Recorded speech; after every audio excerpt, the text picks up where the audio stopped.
नमस्कार दर्शक बंधु आपण को आम चैनल को स्वागत। ओडिया नववर्षर हार्दिक अभिनंदन और शुभेच्छा जणाई आजिर कार्यक्रमटी को आग को बढ़ाइबा। ता सहित पवित्र महाविषुव पणा संक्रांति एवं हनुमान जयंती उपलक्षे आपण को एवं आपणक सपरिवार को अनेक अनेक शुभेच्छा और शुभकामना। आपणकर जदि कुंभ राशि होइथाए तेबे ही भिडियोटी को थरे मात्र शेष पर्यंत देखंतु एवं निजर व्यस्त समय मध्यरु मात्र 10 मिनिट समय आपण निज पाई दियंतु।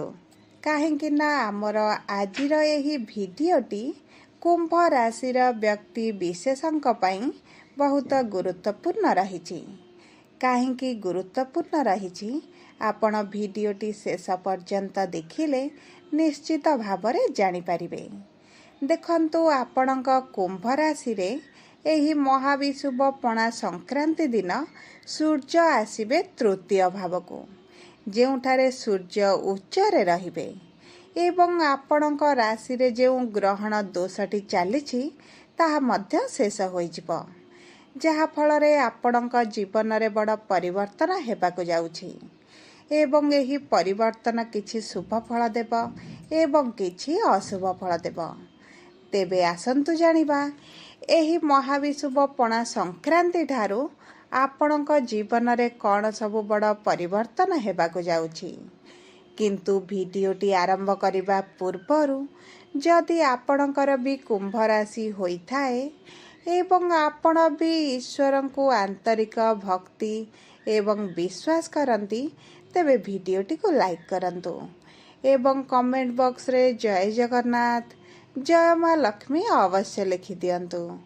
ता सहित आपणक मन रे जहाँ भी प्रश्न रहिछि जहाँ भी द्वंद्व रहिछि आपण कमेंट बॉक्स रे पचारि पारंती। आमे आपणक प्रश्नर उत्तर देबा पई यथा संभव प्रयास करिबु।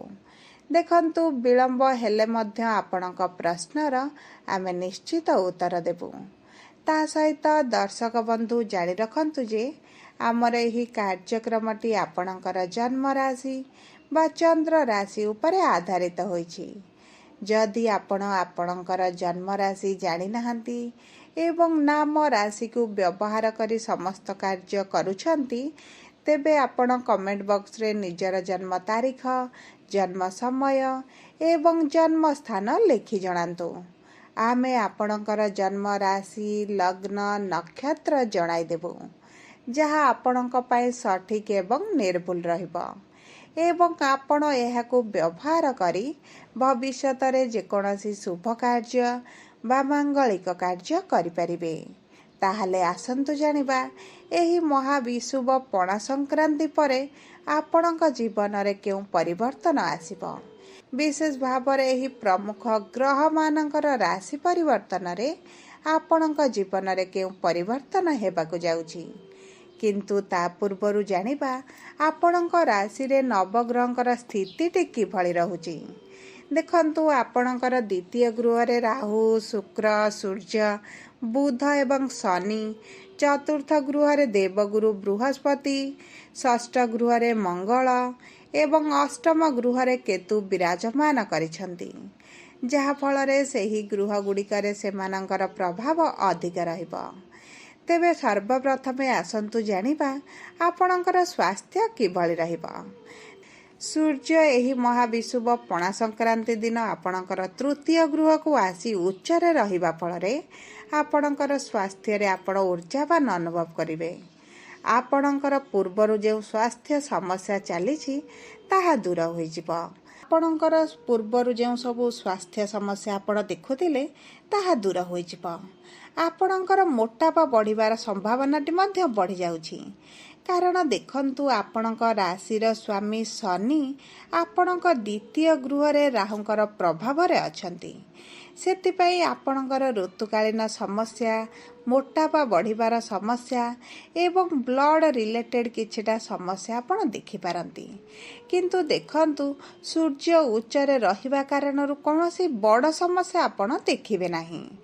ଆପଣଙ୍କର ବିପି ଯଦି ଅଛି, ଡାଇବେଟିସ୍ ଅଛି କିମ୍ବା କୋଲେଷ୍ଟ୍ରଲ୍ ଭଳି କିଛି ସମସ୍ୟା ଅଛି, ତାହା ଟିକେ ବଢ଼ିବାର ସମ୍ଭାବନା ମଧ୍ୟ ବଢ଼ିଯାଉଛି। କିନ୍ତୁ ମେ ମାସ 18 ତାରିଖ ଦିନ ଯେତେବେଳେ ରାହୁ ଆପଣଙ୍କର ପ୍ରଥମ ଗୃହକୁ ଆସିବେ ବା ଆପଣଙ୍କ ରାଶିକୁ ଚଳିବେ, ସେତେବେଳେ ଆପଣଙ୍କର କୌଣସି ବି ବଡ଼ ସ୍ୱାସ୍ଥ୍ୟ ସମସ୍ୟା ଆପଣ ଦେଖିବେ ନାହିଁ। ଯଦି ଆମେ ଆପଣଙ୍କର ପ୍ରେମ ସମ୍ପର୍କକୁ ଦେଖିବା, ତେବେ ଆପଣଙ୍କ ପ୍ରେମ ସମ୍ପର୍କ ବହୁତ ଭଲ ରହିଛି। ଉଭୟଙ୍କ ମଧ୍ୟରେ ନିକଟତରତା ବଢ଼ିବ, ଉଭୟଙ୍କ ମଧ୍ୟରେ ଉପହାରର ଆଦାନ ପ୍ରଦାନ ହୋଇପାରେ, ଉଭୟ ଏକତ୍ର ସମୟ ଅତିବାହିତ କରିବେ। ପୂର୍ବରୁ ଯାହା ବି ଆପଣ ସମସ୍ୟା ଦେଖୁଥିଲେ ତାହା ଦୂର ହୋଇଯିବ। ଆପଣଙ୍କ ସମ୍ପର୍କରେ ମନମାଳିନ, ମତାନ୍ତର ଯାହା ବି ଆପଣ ପୂର୍ବରୁ ସାମ୍ନା କରୁଥିଲେ, ସେସବୁ ଧୀରେ ଧୀରେ କମିବା ଆରମ୍ଭ ହେବ। କାରଣ ଦେଖନ୍ତୁ, ମଙ୍ଗଳ ଆପଣଙ୍କର ପଞ୍ଚମ ଗୃହରୁ ବାହାରି ଷଷ୍ଠ ଗୃହକୁ ଯିବେ, ଯାହାଫଳରେ ଆପଣଙ୍କ ସମ୍ପର୍କରେ ଯେଉଁ ତିକ୍ତତା ଚାଲିଛି ତାହା ଦୂର ହୋଇଯିବ। ଯଦି ଆମେ ଆପଣଙ୍କର ଶିକ୍ଷାକୁ ଦେଖିବା, ତେବେ ଆପଣଙ୍କର ଶିକ୍ଷା ବହୁତ ଭଲ ରହିଛି। ମେ ମାସ 15 ତାରିଖ ଦିନ ଦେବଗୁରୁ ବୃହସ୍ପତି ଆପଣଙ୍କର ଶିକ୍ଷାର ଗୃହକୁ ଗୋଚର କରିବେ, ଯାହାଫଳରେ ଆପଣଙ୍କର ଶିକ୍ଷାରେ ଆପଣ ଉନ୍ନତି ଦେଖିବେ। ଆପଣ ମେ ମାସ 15 ତାରିଖ ପରେ ଯଦି କିଛି ଏଣ୍ଟ୍ରାନ୍ସ ଦେଉଛନ୍ତି, କମ୍ପିଟେଟିଭ୍ ଏକ୍ଜାମ୍ ଦେଉଛନ୍ତି କିମ୍ବା ଆପଣ ଯେକୌଣସି ପ୍ରତିଯୋଗିତାମୂଳକ ପରୀକ୍ଷା ଦିଅନ୍ତୁ, ଆପଣ ସେଥିରେ ଫଳପ୍ରଦ ହେବେ। କାରଣ ଗୁରୁ ହେଉଛନ୍ତି ଶୁଭ ଗ୍ରହ। ଯେହେତୁ ଆପଣଙ୍କର ଶିକ୍ଷାର ଗୃହରେ ଅଛନ୍ତି, ଆପଣଙ୍କ ଶିକ୍ଷା ରିଲେଟେଡ୍ ଯେକୌଣସି ନିଷ୍ପତ୍ତି ନେଲେ ଆପଣ ସେଥିରେ ଫଳପ୍ରଦ ହେବେ। ଯଦି ଆମେ ଆପଣଙ୍କର ସନ୍ତାନର ଯୋଗକୁ ଦେଖିବା, ତେବେ ଆପଣଙ୍କ ପଞ୍ଚମ ଗୃହରୁ ମଧ୍ୟ ସନ୍ତାନର ଯୋଗକୁ ଦେଖାଯାଏ ଏବଂ ଗୁରୁଙ୍କର ଆପଣଙ୍କର ସନ୍ତାନ ଗୃହକୁ ଆଗମନ ହେତୁ ଆପଣ ଯଦି ସନ୍ତାନ ପ୍ରାପ୍ତି ପାଇଁ ଚେଷ୍ଟା କରନ୍ତି, ଆପଣ ଯଦି ଫ୍ୟାମିଲି ପ୍ଲାନିଂ କରନ୍ତି, ତେବେ ଆପଣ ସେଥିରେ ଫଳପ୍ରଦ ହେବେ। ଦେଖନ୍ତୁ, ପୂର୍ବରୁ ଯଦି ଦୀର୍ଘ ଦିନ ହେଲା ସନ୍ତାନ ପ୍ରାପ୍ତିକୁ ନେଇ ସମସ୍ୟା ଚାଲିଥିଲା, ତାହା ମଧ୍ୟ ଆପଣଙ୍କର ଦୂର ହୋଇଯିବ। ଯଦି ଆମେ ଆପଣଙ୍କର ବୈବାହିକ ସମ୍ପର୍କକୁ ଦେଖିବା, ବିବାହର ଯୋଗକୁ ଦେଖିବା, ତେବେ ଆପଣଙ୍କର ମେ ମାସ 15 ତାରିଖ ପରେ ବିବାହର ଯୋଗ ପାଇଁ ବହୁତ ଭଲ ରହିଛି। କାରଣ ବିବାହର ଗୃହକୁ ଦେବଗୁରୁ ବୃହସ୍ପତିଙ୍କର ତୃତୀୟ ଦୃଷ୍ଟି ରହିବ। ତେଣୁକରି ଯେଉଁ କୁମ୍ଭ ରାଶିର ବ୍ୟକ୍ତିମାନେ ବିବାହର ଯୋଜନାରେ ଅଛନ୍ତି, ସେମାନଙ୍କର ବିବାହ ହେବା ପାଇଁ ମଧ୍ୟ ଭଲ ସମୟ ଆସିବ। ତା ସହିତ ବୈବାହିକ ସମ୍ପର୍କରେ ଯଦି ଆପଣ କିଛି ମତାନ୍ତର, ମନାନ୍ତର ବା ପୂର୍ବରୁ କିଛିଟା ସମସ୍ୟା ଦେଖୁଥିଲେ, ତାହା ମଧ୍ୟ ଆପଣଙ୍କର ଦୂର ହେବ।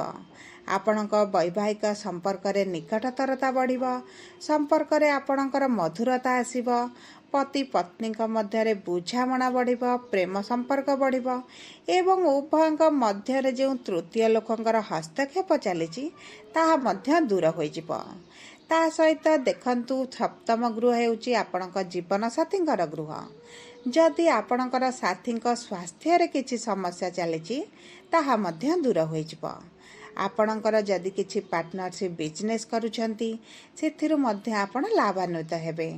କିନ୍ତୁ ଦେଖନ୍ତୁ, ଏହି ମେ ମାସ 15 ତାରିଖ ପର୍ଯ୍ୟନ୍ତ ଆପଣଙ୍କୁ କିଛିଟା ସମସ୍ୟା ଦେଇ ଗତି କରିବାକୁ ପଡ଼ିବ।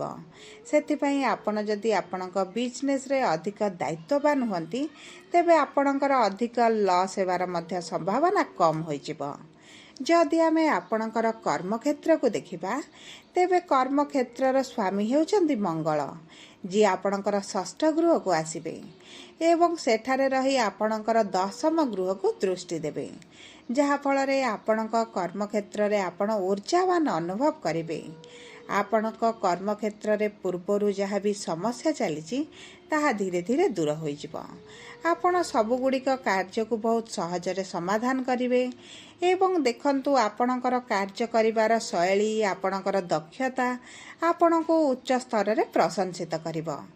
ଆପଣଙ୍କର କର୍ମକୁ ନେଇ ଆପଣ ପ୍ରଶଂସିତ ହେବେ ଏବଂ ଆପଣଙ୍କର ଉଚ୍ଚ ଅଧିକାରୀଙ୍କ ସହିତ ଘନିଷ୍ଠତା ମଧ୍ୟ ବୃଦ୍ଧି ପାଇବ, ଯାହାଫଳରେ ଆପଣଙ୍କର ଦରମାରେ ବୃଦ୍ଧି ହୋଇପାରେ, ଆପଣଙ୍କର ପ୍ରମୋସନ୍ ହୋଇପାରେ କିମ୍ବା ଆପଣଙ୍କର ଯଦି ଟ୍ରାନ୍ସଫର କରିବା ପାଇଁ ପୂର୍ବରୁ ଯୋଜନା କରିଛନ୍ତି, ତାହା ମଧ୍ୟ ବହୁତ ସହଜରେ ହୋଇଯିବ। ତାହା ସହିତ ଆପଣଙ୍କ କର୍ମକ୍ଷେତ୍ରରେ ଯେଉଁ ଶତ୍ରୁମାନେ ରହିଛନ୍ତି, ସେମାନେ ନାଶ ଯିବେ। କାରଣ ଆପଣଙ୍କ କର୍ମର ଗୃହର ସ୍ୱାମୀ ଆପଣଙ୍କର ଷଷ୍ଠ ଗୃହରେ ବିରାଜମାନ ହେବେ ଏବଂ ଷଷ୍ଠ ଗୃହରେ ବିରାଜମାନ ହୋଇ ଆପଣଙ୍କର ଶତ୍ରୁମାନଙ୍କୁ ପରାଜିତ କରିବେ। ଯେଉଁମାନେ ବ୍ୟବସାୟ କରୁଛନ୍ତି ବ୍ୟବସାୟରେ ମଧ୍ୟ ସେମାନଙ୍କର ଲାଭ ଦ୍ୱିଗୁଣିତ ହୋଇଯିବ। ବ୍ୟବସାୟରେ ଅଧିକ ସମୟ ଦେବା ହେତୁ ଆପଣଙ୍କ ବ୍ୟବସାୟ ମଧ୍ୟ ଉନ୍ନତି କରିବ। ଆପଣଙ୍କ ସହଯୋଗୀମାନେ ଆପଣଙ୍କୁ ସାହାଯ୍ୟ କରିବେ। ଆପଣଙ୍କ ବ୍ୟବସାୟରେ ଥିବା ଶତ୍ରୁମାନେ ନାଶ ଯିବେ ଏବଂ ଦେଖନ୍ତୁ ଆପଣଙ୍କର ଲାଭ ବଢ଼ିବା ହେତୁ ଆପଣଙ୍କ ବ୍ୟବସାୟକୁ ନେଇ ଆପଣ ଯେଉଁ କରଜରେ ଅଛନ୍ତି କିମ୍ବା ଲୋନ୍ରେ ଅଛନ୍ତି, ଯାହା ବି ଆପଣଙ୍କର ଆର୍ଥିକ ସମସ୍ୟା ଅଛି ତାହା ଦୂର ହୋଇଯିବ। ଆପଣଙ୍କର ଆର୍ଥିକ ସ୍ଥିତିକୁ ଯଦି ଦେଖିବା, ତେବେ ଆପଣଙ୍କର ଆର୍ଥିକ ସ୍ଥିତିଟି ମେ ମାସ 15 ତାରିଖ ପରେ ବହୁତ ସ୍ୱଚ୍ଛଳ ହୋଇଯିବ। ଆପଣଙ୍କ ଅର୍ଥର ଅଭାବ ଦୂର ହୋଇଯିବ। ଆପଣ ଅର୍ଥ ସେଭିଂ କରିବା ଆରମ୍ଭ କରିବେ।